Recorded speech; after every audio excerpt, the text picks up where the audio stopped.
Hello, everybody, and welcome to the Most Metal Monday Night Live with your host, Robb Zipp from The Most Epic Adventures.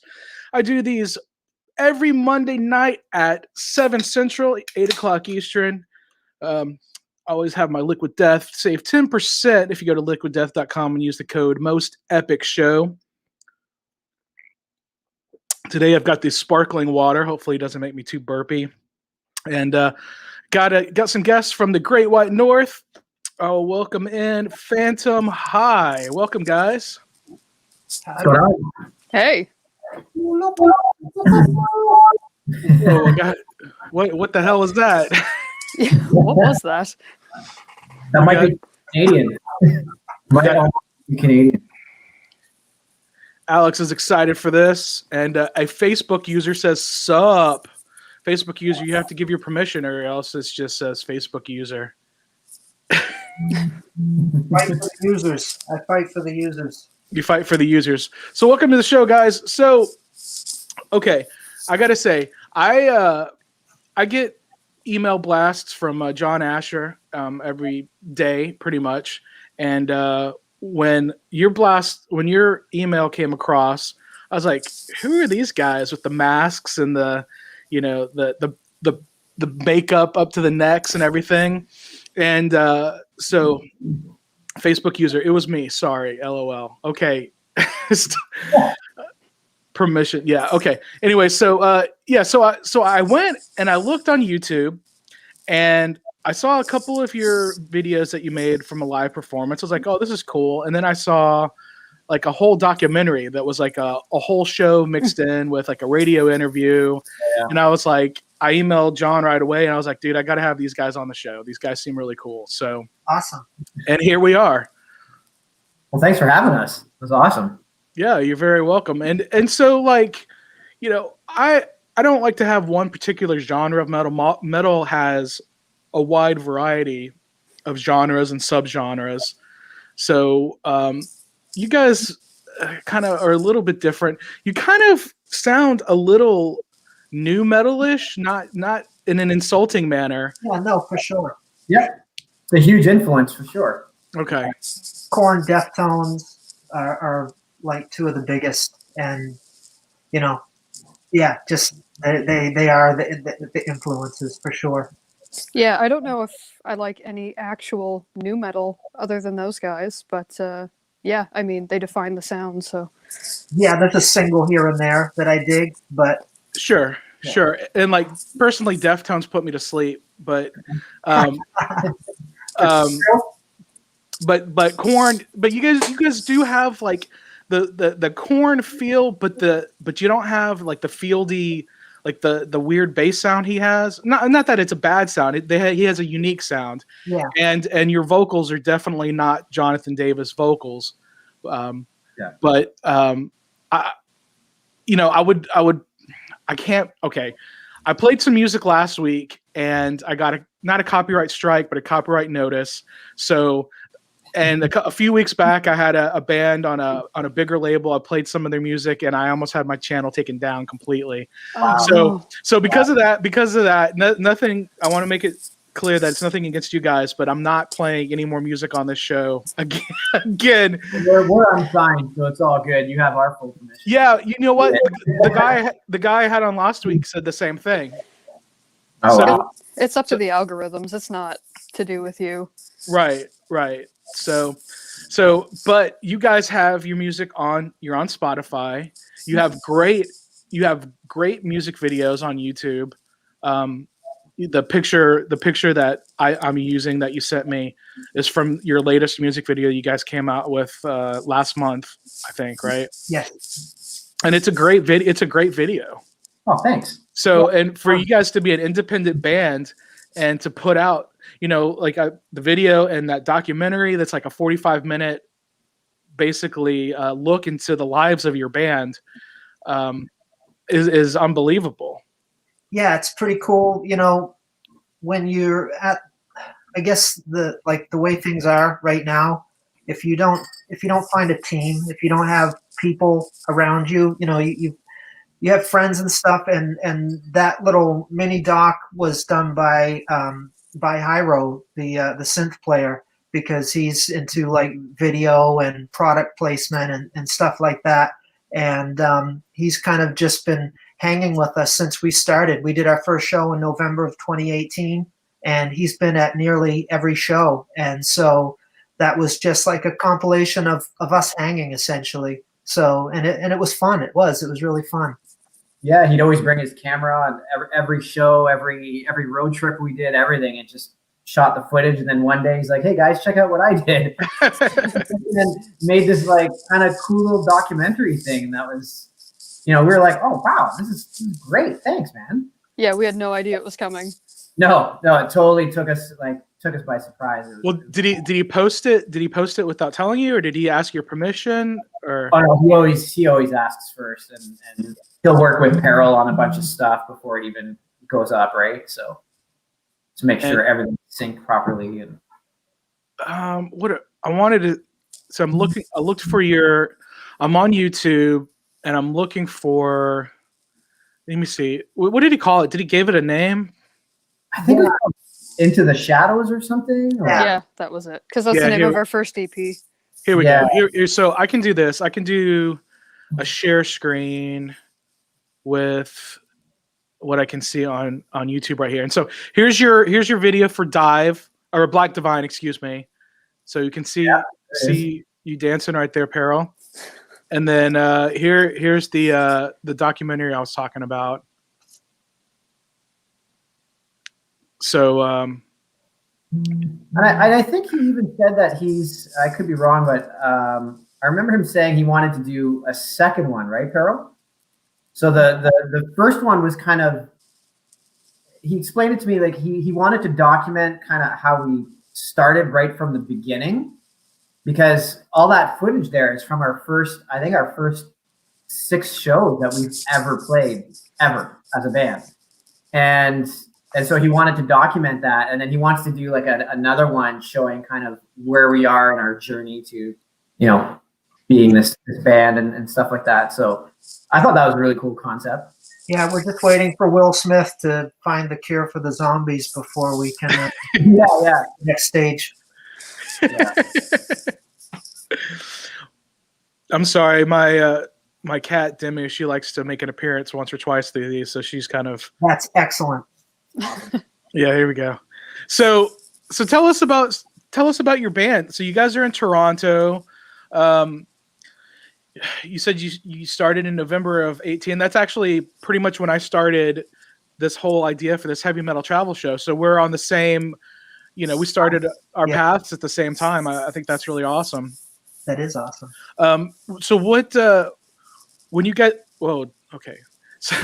So when you guys decided to do this project, what made you decide to do it? And Pearl, people might be asking, people watching who don't know you or know who you are, they might wonder what's with the mask and the wig and your persona. Yeah, it's I know those are a couple of questions in one. I apologize. I'm a little ADD, so it's kind of you have to answer it, right? Because it's a thing. So people want to know. Well, so the mask. We were actually watching a lot of anime in 2016. Seven and myself, we both went to school together for engineering, and we were on our summer break in 2016, the last year before we got our degrees, and we were just binge watching Netflix animes. And so, the first one we watched was, I believe it was Black Butler, and we were watching, and the main character's name was CL Phantom Hive, like Beehive, and I misheard it as Phantom High, and to be honest, I hadn't heard the term Phantom High in regards to drugs. I didn't know what that really was. I know Phantom Limb from Alice in Chains, but I didn't know Phantom Hive. And we were kind of playing around with different variations of aesthetics and different things like that. And, I was really feeling like we had watched an old 70s, or maybe it's 80s movie called The Warriors. And there was like these different gangs, gangs. And I was really feeling that, and like the Joker gang vibe, and like the baseball. I can't remember the name. Baseball of the Furies. Yes. Yeah.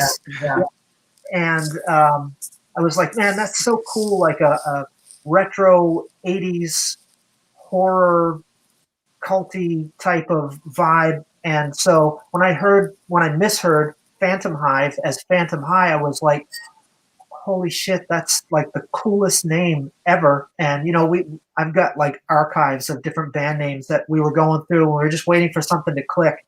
And I was like, man, too bad that they used it in this anime, because I would totally use that. And an episode in, I realized that wasn't in fact what they were saying, and I was like, yes, jackpot. I'm totally jacking that. So the next anime we watched was Knights of Sidonia, which is like a Netflix remix, so to speak, English version of a Japanese anime. And some of the characters in that movie, they were like an elite society of immortals, and they all wore these masks, and the mouth didn't move, and they were going through these things and life or death experiences, and the people wearing these masks were just really stoic, and you couldn't see the fear, you couldn't see the sadness, you couldn't see any emotion behind it, and there was just the contrast was so powerful that I was like, wow, how sick would that be to bring that concept theatrically into music. And of course I know Hollywood Undead and Slipknot and Mushroom Head and these other guys, but we don't really sound like any of those guys, and to be honest, that wasn't even really a consideration. And I was like, we should do this, and we hadn't found a singer at the time. Seven and myself were both guitar players, and I'd never sang before 2016, and we were just like, I'll stand in as this kind of androgynous, non-binary mannequin muse while we find the right singer. And when we find the right front person, we'll just step away and let her put on the mask, and nobody will really know the difference other than we've got a new guitar player, apparently, which would be me. And, 2 years went by, and there's just no interest, like without the vision, without, there's a bunch of interest now, obviously, after the fact, and after we've kind of shown it on stage, and, people are like, oh, wow, but before, people didn't get it. And it's like, well, we're either not going to do anything, or we're going to go forward with this. And so, and honestly, the more that I performed and the more we honed, our direction, the more natural this became. And here we are. And here we are. Here we are. Very cool. And you have like springs on the jaw, right? Is that so you can sing out of it, or? Yeah, just because it's getting a mic to pick up everything, it's a bit chaotic, and I was just trying to find something, and this is all homemade right now.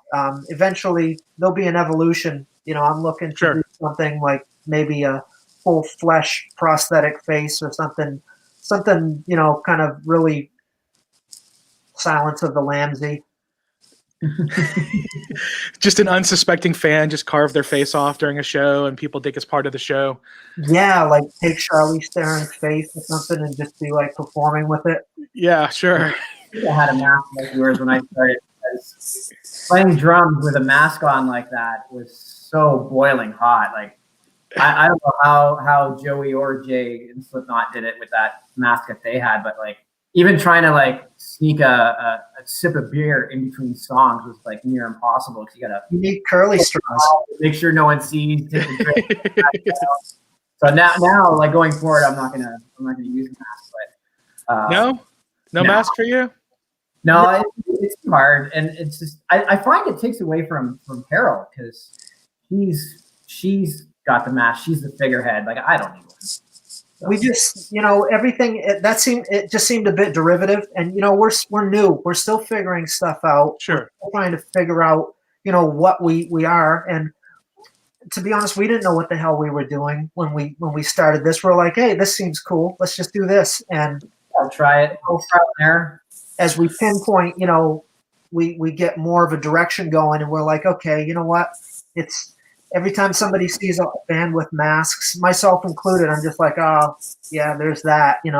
This was really surprisingly organic. The development of this and what we are, and we just want to be our own thing, and this is kind of my identity, love it or hate it, and yeah, we're just going to try and figure out who we really are. And it just made more sense to, if you look at Manson or any of the acts that, we've all found our direction from, Alice Cooper and all these, there's the front person, is kind of the tip of the sword type of thing. And yeah, it gets confusing. It's like, why are some people wearing masks and others aren't, are they ugly or, deformed? What's going on behind there?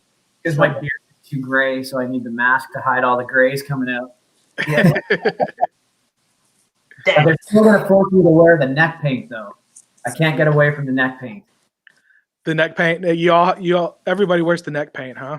Wears the neck paint. No, you're not allowed. I think Seven got frozen there for a second. I heard you there. Are you in a pharmacy? Yeah, my internet's terrible here. Whoa. I wish. No. The Matrix. No, I'm actually at work. I'm in a lab. Oh shit. Okay. Well, I'm sorry to take away from your job. I hope you're okay to be here. Oh no, it's totally fine. It's totally fine. Okay. All right. Yeah. Your internet's kind of bad. Yeah. You keep free. Stop. She's like, stop. Hmm. Oh, no. It's always funny though, because like this isn't the minute. first time this has kind of happened. So yeah, it's funny when people freeze at certain places and It's always the worst expression too, right? yeah. So you have the mask on, so if you froze, it wouldn't be that big a deal. There's a method to the Always. madness. Oh man. Joey, you have a nice maybe I should, you have some swords back there. put my Hopefully mask on here. you don't commit harikari live on the air. I do. Yeah, right. I do have a little obsession with swords, and I've got about 6 of them. And, those ones are actually pretty cheap. They're dull, so they're more decorative than Decorative anything. swords, yeah. If someone tries to break in, I'm sure I could do a little bit of damage, but for the most part, You got to impale it. I think I bought the whole set of 3 for like $25. So, Fair enough. Well, so you guys are fairly new. I mean, all of 2020 is kind of a wash, right? So what Chris says, I'm happy you were here, Seven, even if your internet is bad. thanks, Chris. Yeah, Chris is a nice dude. I think he's in St. Louis. I met him at a festival in Illinois. So like I think in Canada things are a little bit more locked down, and rightfully so. Obviously, the pandemic hasn't been such a big clusterfuck as it has been down here. So what are you guys doing with the band right now? I mean, there's not really any shows or festivals or anything you guys can do, right? Yeah. We had money saved we were going to buy a van to tour the States. And when shows went away, we spent it on the video. Okay. Yeah. Yeah. And so, I mean, more videos probably in 2021. At least another video coming up relatively soon. We're not nailed down, absolutely certain on the song yet, but it's what we got to do to keep putting ourselves in front of people, because shows were doing it before, and now that that's stopped, there's no tours, there's no big bands to play shows with, to get exposure. So that's what we're doing. The thing about Canada is that we're actually so big here that it's not even really the COVID thing. It's just that when we came out, everybody started wearing masks. So Right. I gotcha. And now we have to wear masks no matter what. Yeah, we're. Seven said. She said, "Screw this." Or her. She didn't like the mask comment. She's still here, but it says she's still logged in, but it says device is not connected. I don't know what that's about. she's here in spirit. She's here in spirit. That's okay. But yeah, that's still awesome of her. She's at work, so I mean, where's the rest of your band? So our bass player is in London, Ontario, not London, UK.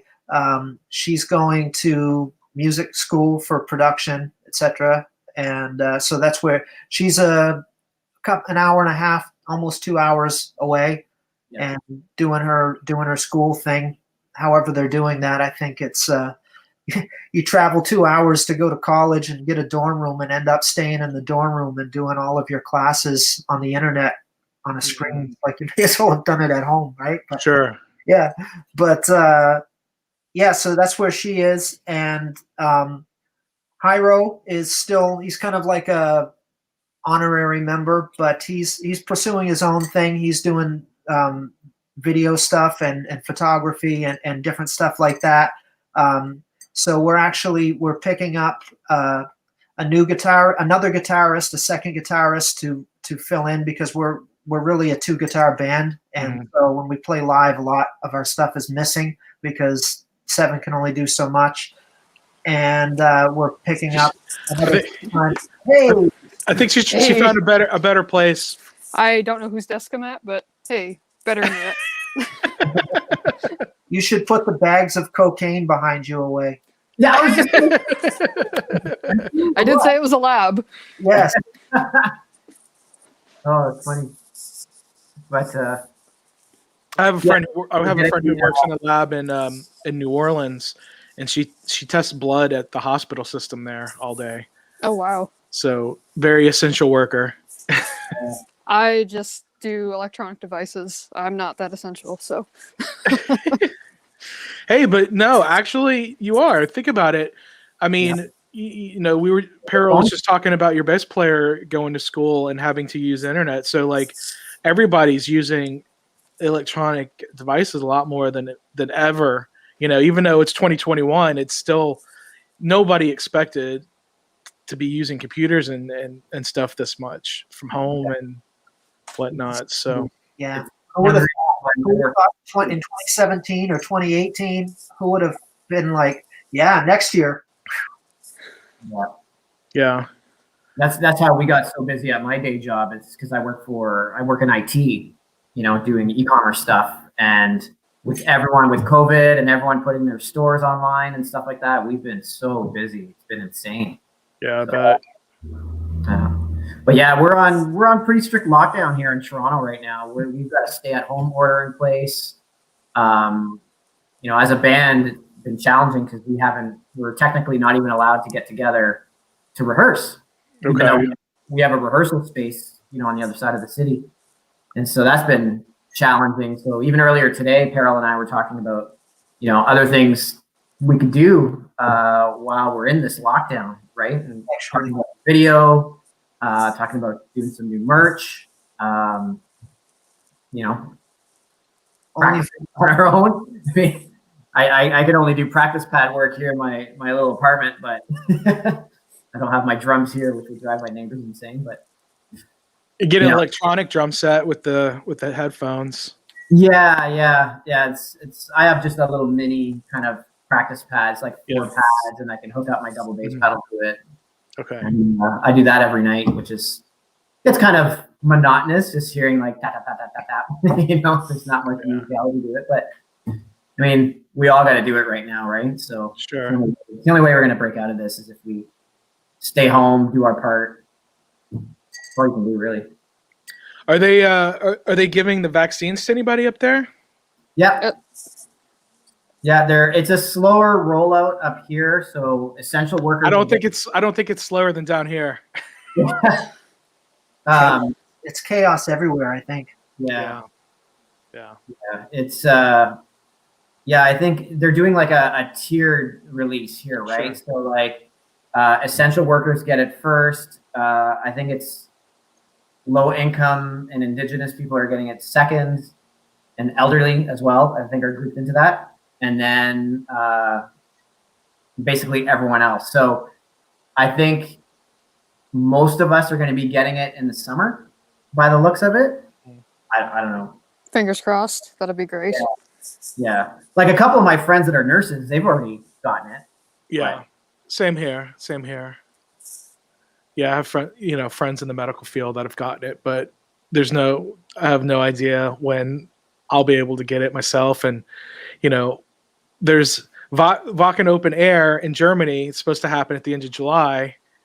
I'm not going to be able to go to Germany if I don't get the vaccine. I wouldn't even be able to come to Toronto. our borders are still closed. Even. Right. And I think just today, I think the United States has closed off travel from, some countries like the UK and Brazil and Ireland. So because of that variant strain that's coming out, right? Yeah, which is already here. Right. But I just, it's interesting to talk about this, just how it pertains to your band. And you say you guys can't even get together to practice. How were you able to get together to make the video and to make your upcoming video that you're talking about? So that was in September when we actually shot that, and it hasn't, our lockdowns, they're not, it hasn't been locked down all year. So it's just, when the numbers, they go with the numbers, and when the numbers get up there, they do the lockdown. And in September, it wasn't too bad. The numbers were all going down, and I mean, we had to have minimal people on set and for crew, and we all had to do the tests and screening before we entered the building. And then when we weren't on camera, everybody had to social distance. Everybody had to wear a mask, and so we filmed that at a point where it was available, for us to do that. For the next video, we're gonna have to wait until things open back up because there'll be nothing right now. But And once we were even done shooting all the scenes with the extras, they had to leave immediately after that, and then we were able to stay. The band stayed to do the band shots and all the shots of peril and stuff like that, the bathtub shots and all that. They were pretty strict about it, but I mean that was great. Like, they had the laser temperature thing as soon as you walk in. Mm-hmm. I remember one person almost didn't get in. Oh, really? Temperature was just slightly too high. I can't remember who that was, but they were fine. It's just they were running hot. They were just running hot. Yeah. Which happens, you get excited. You're like, oh, we're going to be in this cool, music video. This is going to be so cool. And they were probably wearing, layers of clothes and stuff. Yeah, because they made us sit outside and wait for a good, I'd say 40, 45 minutes before they can let anyone in. So yeah, we're pretty hot. Was this like a production studio or something? Yeah, it was William F. White, which is the Toronto equivalent of like a Hollywood film studio. Okay. So it was pretty cool. It was really cool to even be in there. I've never been in a place like that before. And our camera was an Alexa. I can't remember the name brand, but ridiculously expensive that they rented. And it was real deal. It was pretty crazy. And did Gyro make the video for you, or did somebody else? No, he was he was just there as our There. support. We had a company called Cut Cartel, and acquaintance of ours, Rich Meisner, and they hooked everything up, and they do videos really well. We look to find the best qualitative video film company that we could find, and I'd had my eye on the stuff he was working on for 3 or 4 years, and so when it came there, I had been talking with him, and we worked out a price, and then the band collectively figured out if we could swing it, and we set it up, and everything all told, I think that was about 2 months before we did the video, maybe 3, when we were just working it out, trying to figure out what we were going to do. And so, we'll probably go with him again this time, do something. It all went relatively fast too. From when you first started talking to Rich till, we got in there and stuff. I remember it threw me for a loop when, Peril and Sam were like, "Oh yeah, by the way, we're doing the video, we're shooting it at this date." I was like, "What?" So, well, it looks awesome. It's a great video. Thank you. It was a really cool experience too. Like I've personally, I've been in bands for so freaking long, and I've never done a video of that quality in a studio like that before, and it was really, really cool. Just the whole setup. And well, let me ask you this: why put all that money into a video and not into a new album? Well, we have the material. Yeah, we've got, because I record and produce everything, out of financial necessity mostly. We couldn't afford to have people, and most of the people we hired in the past, and if you don't get it, it's just like everything else. If you don't get the sound or whatever, if we were stateside, there's a lot more up and coming producers that we could probably go to, but it's just, honestly, it's not that as well as the shows do here. When bands that we like come here, there's nobody really in the city playing the same type of thing that we do, or that really gets it. And we have metal. We definitely have metal aspects of us, but we're not, a traditional metal sound. Even our drums, everything is different. So, we just decided to go that route. But well, what Facebook user said earlier, "Fuck boxes, metal is metal." Yeah, exactly. I wish that was the, I'm sure it is the main bulk, but it's, it's always the hate that you remember when you see the comment sections. But well, yeah, you posted something about that today, about some ignorance. Yeah.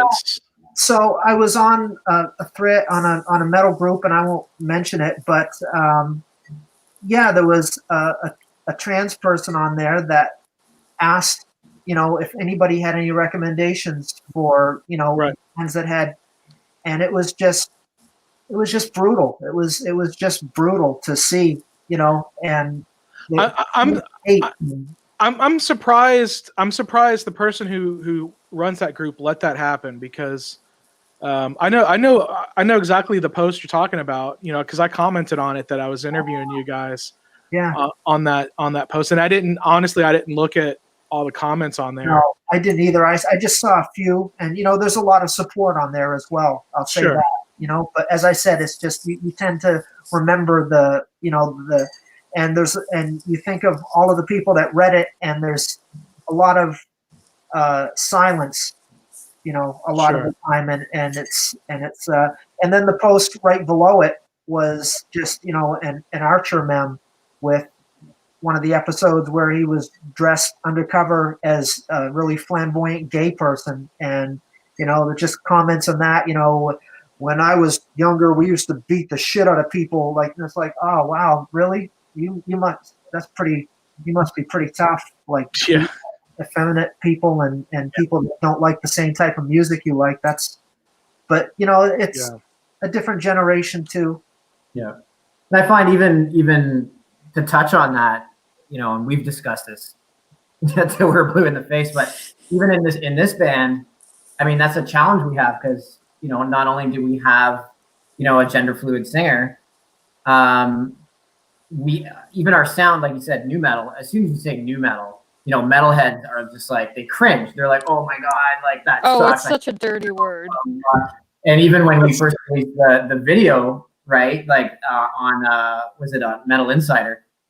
Some of the comments on that were just, and we expected it, right? Because, you know, whenever I see any metal videos or read any metal, like any of the metal blogs, like Metal Six, Metal Sucks, or Metal Insider, or any of those ones, you know, the comment sections are so brutal because a lot of these metal, not all, that I shouldn't use a blanket statement, but a lot of the metal fans are they're like gatekeepers, right? Gatekeepers, like, exactly what I was going to say. Yeah. That's not metal. Metal's only like this, and like, I mean, even a lot of my friends are like that sometimes, right? I understand it. I mean, we all feel that way when there's an era of something that we or that we identified with, and it changes, and everything moves on, and you feel betrayed, and you know, you kind of lash out because, you know, I'm guilty. I looked at some of the comments. We said we weren't going to because we knew it was way. Like we didn't go into this coming and think that we're going to come out and everybody's going to be like, oh wow, this is really cool and unique. You know, we knew it was going to be mostly people that weren't happy with it that left comments, more so than people that just looked at it and were like, oh yeah, okay.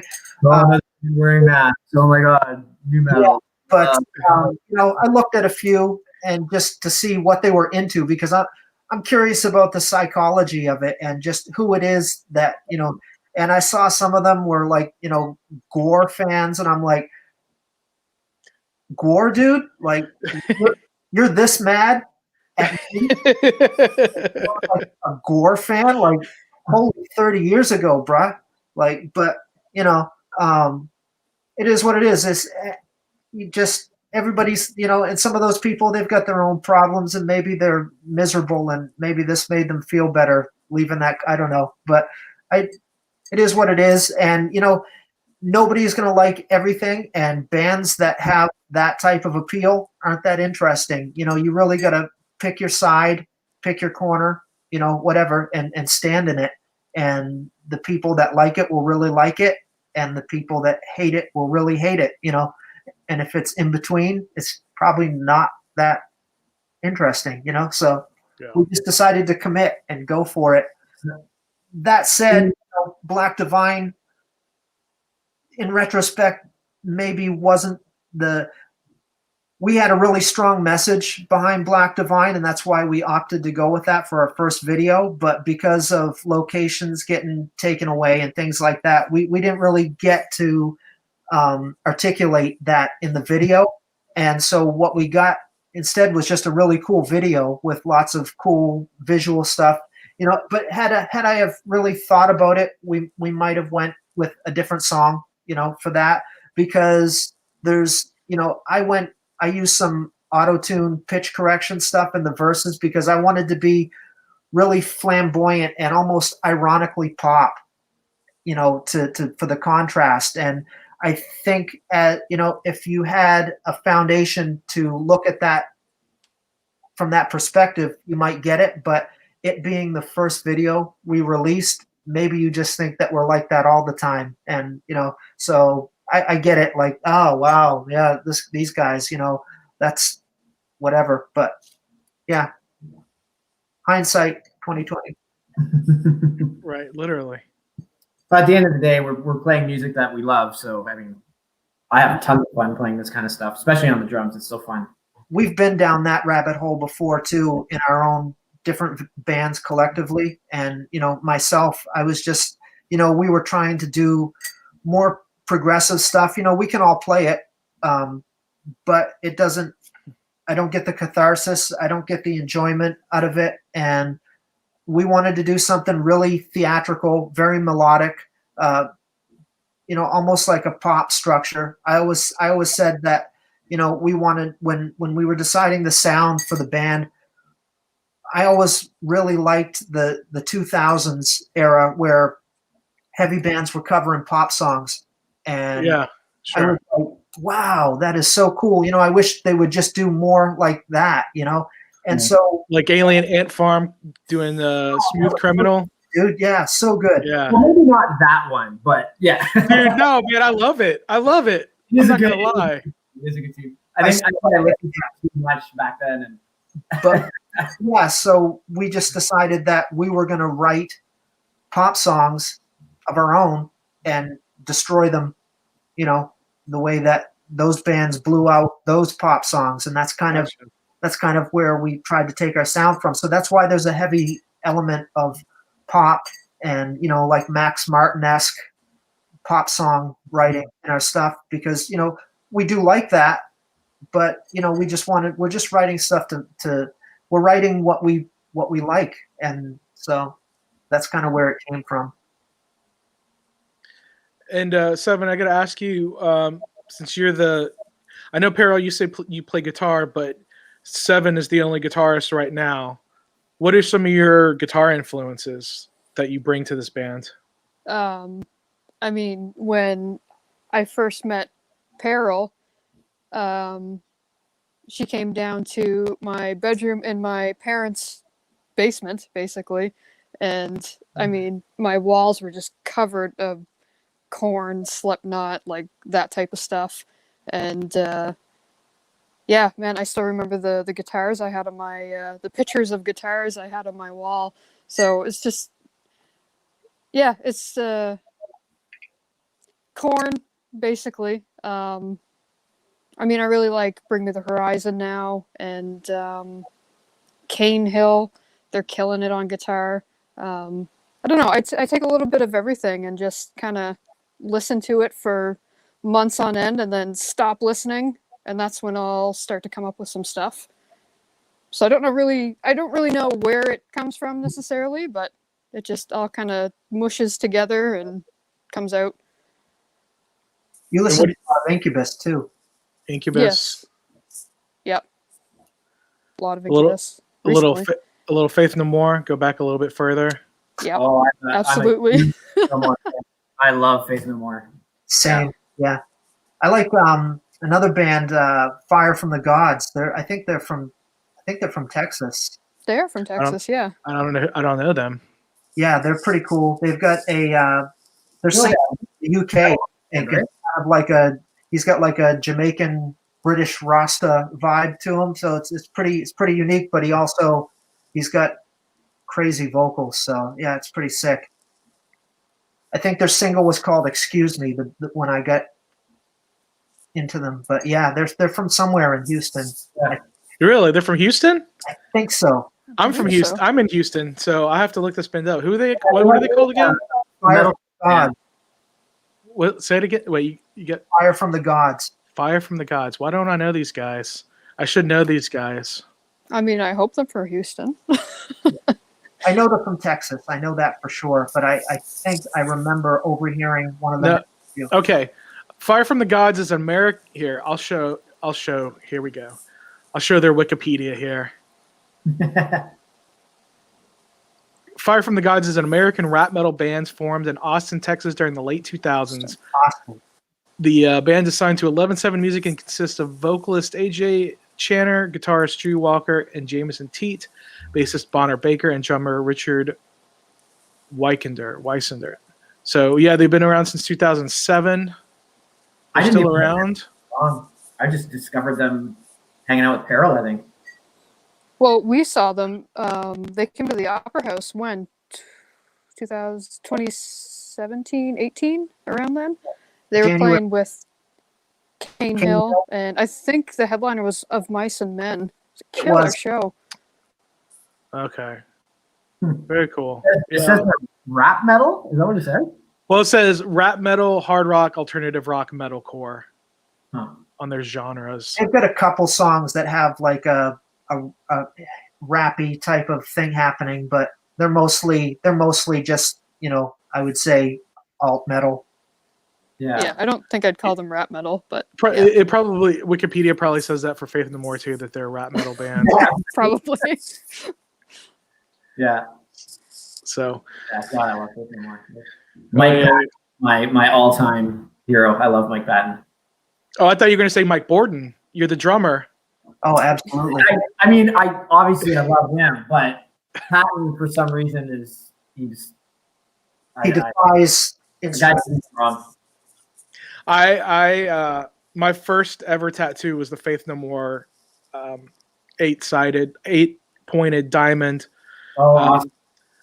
And I have some like very close friends that were friends because of our love of Mike Patton and Faith No More. So That's awesome. Yeah, I got to see them with the Refused. I think 2 years ago or a year and a half ago, shortly before the lockdown happened. That was a fantastic show. They were supposed to tour with Korn. Yeah.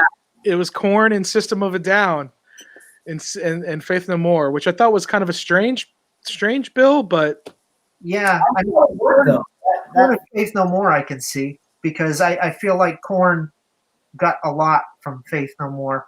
They toured with their drummer for a while.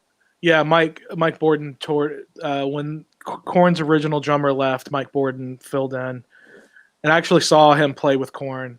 Oh, I actually saw him play with Korn before I saw him play with Faith No More. Oh wow, that's cool. I saw him play with Korn. I saw him play with Ozzy. He played because he was Ozzy's drummer for a long time. Right, yeah.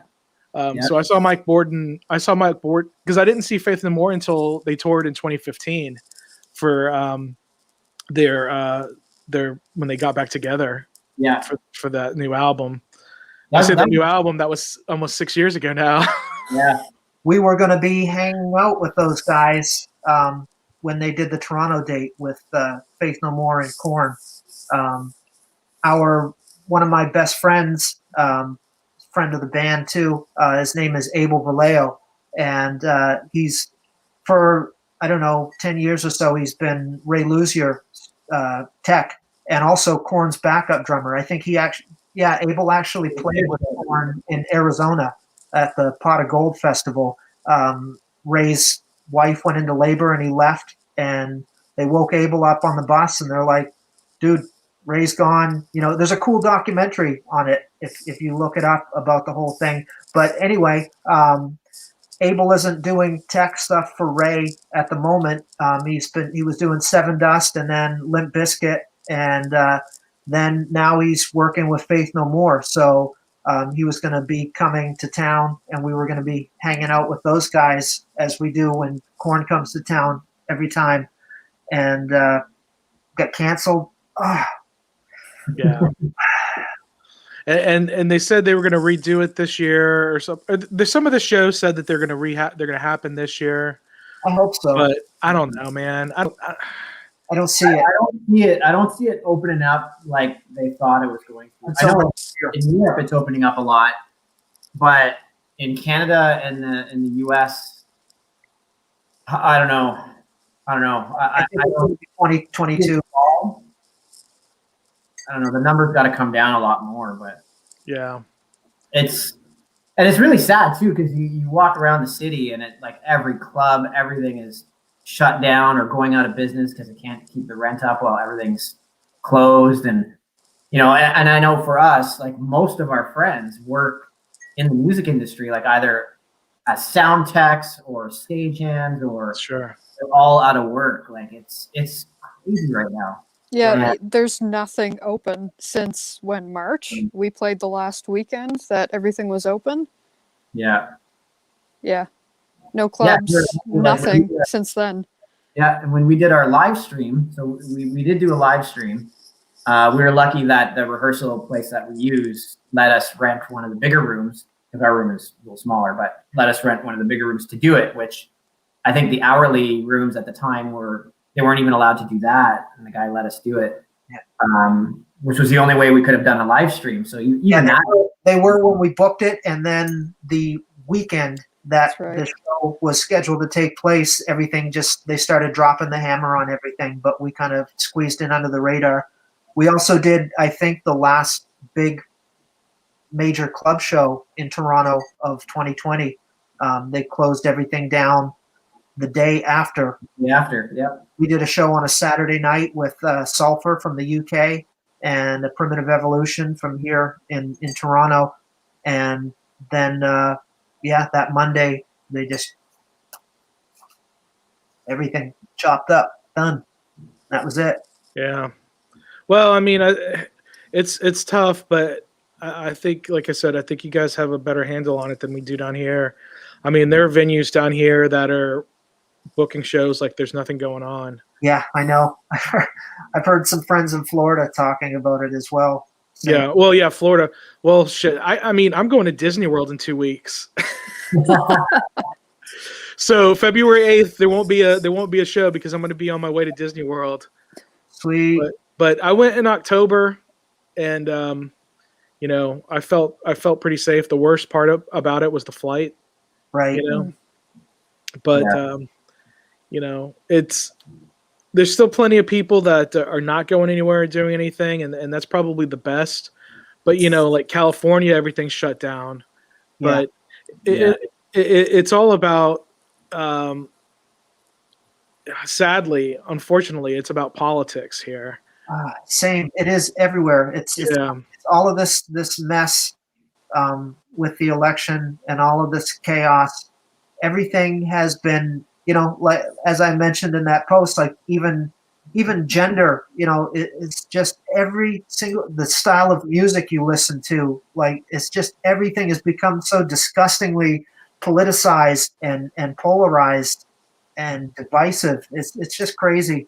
And this mask thing as well. It's like if you're a hardcore Republican, then you can't believe in COVID masks and the whole thing is like, just do what you're supposed to do for a month and let shit take its course. And then everything, it's people dragging their feet. They manifest their own conspiracy truths, because if you keep dragging your feet with it, eventually then the things that you're talking about, prophetically are going to come true, and it's not out of some, government, conspiracy. It's out of, damn, dude, are you people all like kindergartners? Like, just do it. Just stay away from people, wear a mask for a bit, deal with it. It doesn't have to be anything, I'm pretty up the middle, politically, like, and I think most of us are, to be honest, some people lean left, some people lean right. And, I have friends on both sides of the platform, and I don't care about that. Like, everybody's got their reasons for things, but don't be shitty to people and don't be stupid about stuff. That's, my only, yeah. No, I mean, I completely agree. And it seems like it's like some people take pride in being angry and stupid. Yeah, they do. Yeah, it's like they're so safe in this, society that we live in, that you can afford to have these things, whereas, people that are really suffering and really going through shit, and, there's wars and murder, like they're not worrying about this type of shit. It's only people that are comfortable. And, I think it's a pleasant fiction for a lot of people to have this, impending new world order. It's fun for a lot of people. It's an interesting, makes your life feel really, this is the time, we're in the moment of change type of vibe. But at some point, just own it. Now, has any of this had any influence on your music? As far as like what we're writing about and stuff like that? Yeah. Not really. A lot of the stuff that we've written and I've written is more introspective and more cathartic in nature. We've all collectively gone through our own different things in life and been different people at different times, and just things that you carry with you. We're just kind of espousing that and different other types of catharsis. But I'm not really interested in being a political band or anything. You know, stupidity really irks me, and ignorance and stuff like that. Like, you know, I touch on things like that, and they may be indirectly, you know, related to things that I've witnessed, you know, societal type of things, but not directly political. We try and stay away from that, you know, until we have to. You know, we say our piece in person and as people and citizens when we have to, but as far as the band, we'll leave that to people that are better read and you know, kind of. Most of your lyrics are pretty dark too. Like they're, you know, about your own personal journey and stuff like that. Yeah. Awesome. Yeah. Well, cool guys. Well, what's next for you guys? You said you talked about maybe making another music video. Yeah, I think that's it. You know, we wanted to do. A lot of people have asked us about live streaming shows and stuff like that. Don't get me wrong. Like, I'm not saying that if you did it, I thought you were whack or whatever. But it's just, you know, in the first few months of COVID, everybody really jumped on that bandwagon. They just did death. And to be honest, there's a dynamic connection missing from a lot of these that it just doesn't. We haven't found a way to make it translate yet. I've used the term to let people find value in it. Our thing has always kind of been live, really in your face and creeping people the fuck out, you know, and just really putting on a show and just having people be in the moment. And that's kind of what we set out to do. And it's very difficult without a large budget to do that. You know, anybody can rent a studio space or, you know, set up and play it, but I don't know, it just doesn't really translate. So we did a couple and it was fun. But I think before we do anything like that in 2021, there will have to be some type of angle or some type of value in it for people to tune in and see it. So in the meantime, we're just trying to find out what the new paradigm for 2021 is going to be. And a video seems like the easiest go-to for that, you know, because you can control the qualitative delivery on that. And I think that's what we're going to do and hope for the best, you know, hope that things kind of turn around. We would love to do some type of performance or whatever. I think we're all pretty much dying for it. Yeah. I just bought a new drum set. I want to play it on stage. You know? Me too. Yeah. So, but yeah, like Pearl was saying, it's, you know, live streams, they're fun, but it doesn't have that same kind of energy, right? Like both as you're playing it and as someone that watches live streams, there's just like, it's kind of cool, but at the same time, I don't know, you're not feeding off the energy of the crowd. The crowd's not really able to feed off the energy that you're doing because it's just behind the screen. Sure, there's a big give and take. If you're an established band, there's a catalog and a nostalgic value behind you. When you're a new band and people are unfamiliar with the catalog and they may not have that value in you, it's like when you're just throwing shit out the window on the highway, you know, and hoping it sticks somewhere. And sure, like spilling diarrhea to a wall. Yeah. You just shit. And that's the thing with us too. Like our live shows, like we try and put on a really, I guess what other people have said, we put on an explosive live show. Like when we come on stage, it's a big, kind of a big to do, right? Like especially when Pearl walks on, the way that she's dressed and her stage persona and everything, like it's a whole other world. And to try and convey that on a live stream is really difficult, right? When you're in it's impossible rehearsal room or something like that, or you know, you almost need a bit more of a production behind it to convey what we're trying to do, to make it, or not, maybe not convey it, but to make it somewhat as impactful as if you came and saw us live, right? And it's a weird thing too. If you see, it's always related to the audience. Even if you watch, like if you think about some of the most epic performances that you've seen, you've watched on a TV or a monitor, they've always been something like a giant concert or Super Bowl or something like that. And you may not realize it, but what part of what you're feeding on and getting your the perception of greatness is watching the reactions of people in the audience. Whether you watch reaction videos or not, there's always an element of, you see these people freaking out, and it gives you the feeling that you're there. And so without that, I think that's part of the connection that's missing from a lot of the live stream things, because you can watch the same performance in an empty theater and the band can nail it.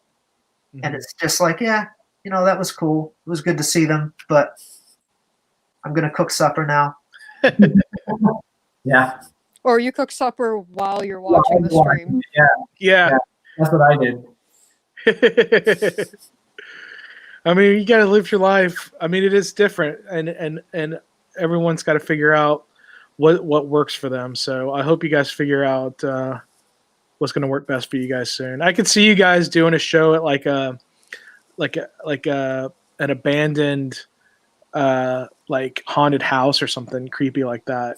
Yeah, that was one of the for the video. There was actually a mansion that we were going to shoot at, and we couldn't pull it all together with the restrictions and everything. And so maybe we'll save that feather in our cap for the next one. We could even do the abandoned insane asylum that was where is it, by Humber College.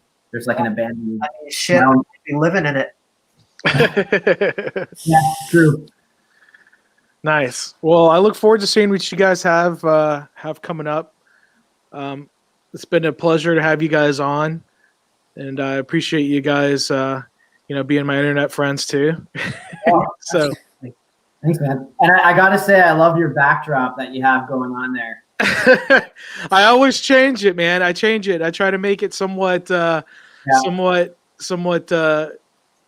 mean, like I said before, you're not the first Canadian band I've had on, but I think you are the first Toronto band that I've had on. So, I had to do the Great White North.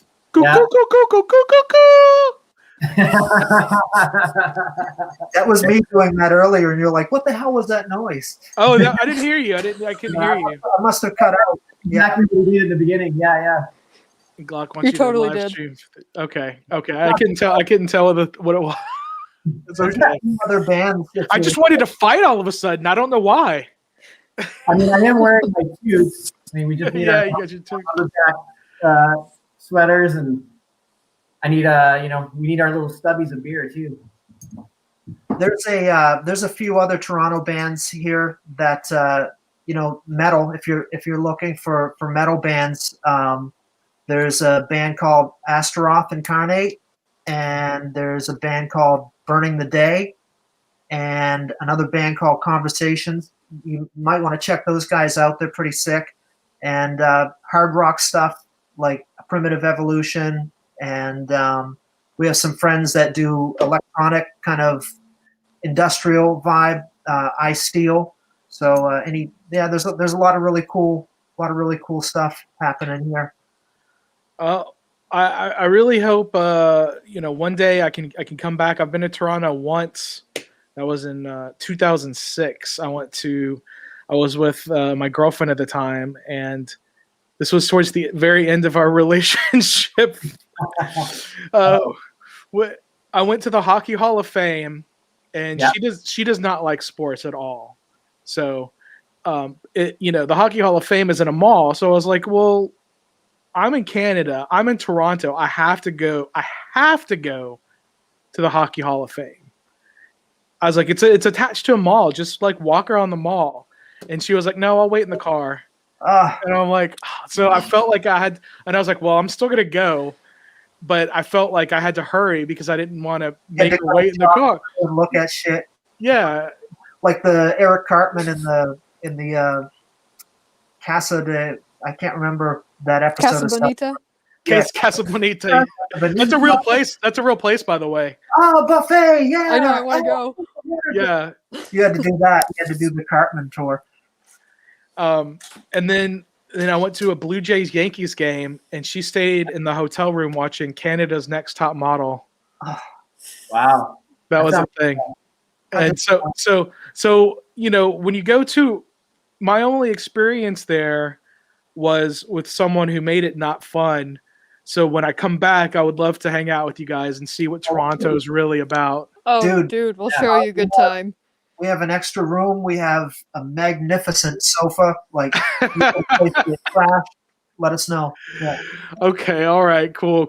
Well, what I want to do is, what I really want to do, you know, I'd love to see Asher in Montreal. I have a buddy and he's in New Brunswick, I think. I'd like to go see him up there, but I would love to take the Via train across Canada. I actually watched a video just the other day about that. Just get a bed, get a bunk car, because it's so uncomfortable. Yeah, do not save the money. Get the car. Get the bed. And myself are from New Brunswick, so we moved here in 2009. Okay. And yeah, we're both. We did the Via trip, and it was awful. It was the worst. All the way to Vancouver? No, just to New Brunswick. New Brunswick, yeah. Just to New Brunswick. No, I'm talking about going from one end to the other. Amazing. Yeah, across the country. Yeah.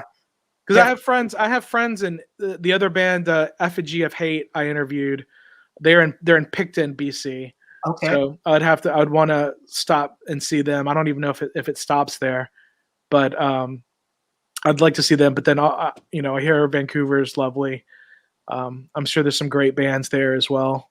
I'm certain West Coast. That'd be a good 3-4 day trip for sure. I mean, my show's called The Most Epic Adventures. I would go. There'd be, if I'm doing this, if I'm going to take a trip across Canada, it's going to be, I'm going to have all the time in the world. So yeah, it's going to be a work trip. Basically. It'll be for the show. And, when I'm not interviewing bands, I like to go on adventures and show people how they can do the same things that I'm doing. So, but it's a heavy metal travel show. So, when I go to these places, I'm looking for the most metal stuff at wherever I'm going. So when I'm going to Disney World in a couple of weeks, I'm looking for the most metal stuff at Disney World. I'm going to make it a heavy metal Disney trip. The Hulk roller coaster. You have to do the Hulk roller coaster. The Aerosmith Rock and Roller Coaster, is that what you said? No, the Hulk. The Hulk is not at Disney World. Oh, where's that? Islands of Adventure, maybe? It might be Universal. Universal. That's where it is. Yeah, that's right. Yeah. Have you been on that shit? I've been on it. It's awesome. Man, I've oh, come on, dude. Boring interview. You guys are cool though. Whatever. And this guy just says hi. A couple of people just say hi. Yeah. Anyway, whatever, man. Glock, come on, giving me crap. You gotta get to the OnlyFans. Yeah, right.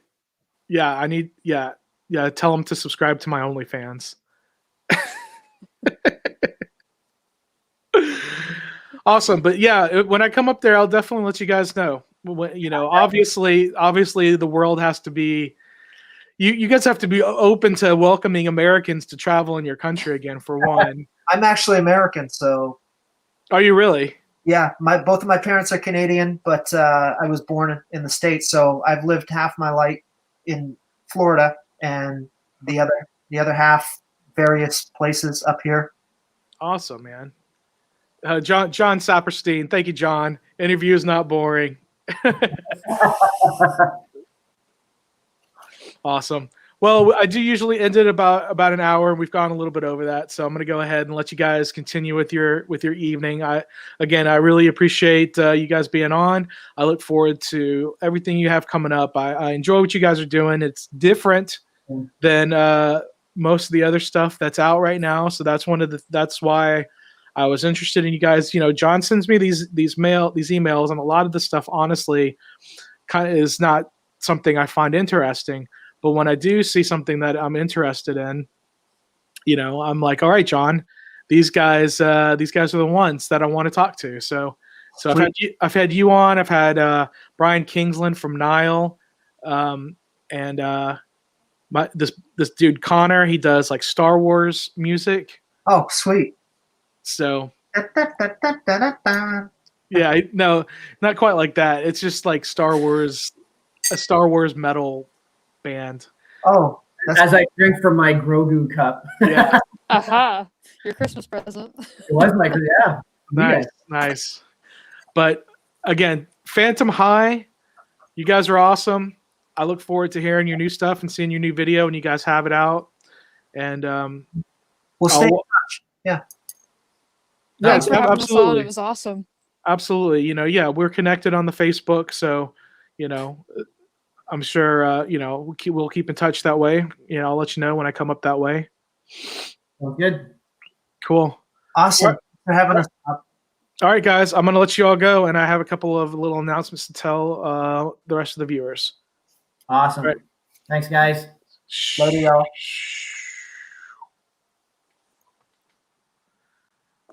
All right, everybody. That is my interview with Phantom High from Toronto, Ontario, Canada. Thank you again so much for those guys. Those guys are really cool, and to describe them as new metal is not quite right. These guys are doing something new in metal that it's exciting and fun, and I really enjoy what they do. And it's creepy and scary and entertaining. And I don't know what he said. Vulbrobis. I don't know what that means. Anyway, so next week I'm gonna have Pit Lord. They're gonna be at Full Terror Assault Open Air. So that's part of my series to help promote that festival. That'll be in September in Southern Illinois.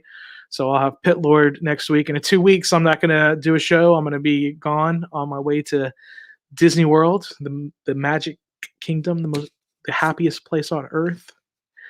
So, and then after that, I don't have anything booked. So if you are, Alex reached me, says, awesome chat. Thanks, Alex.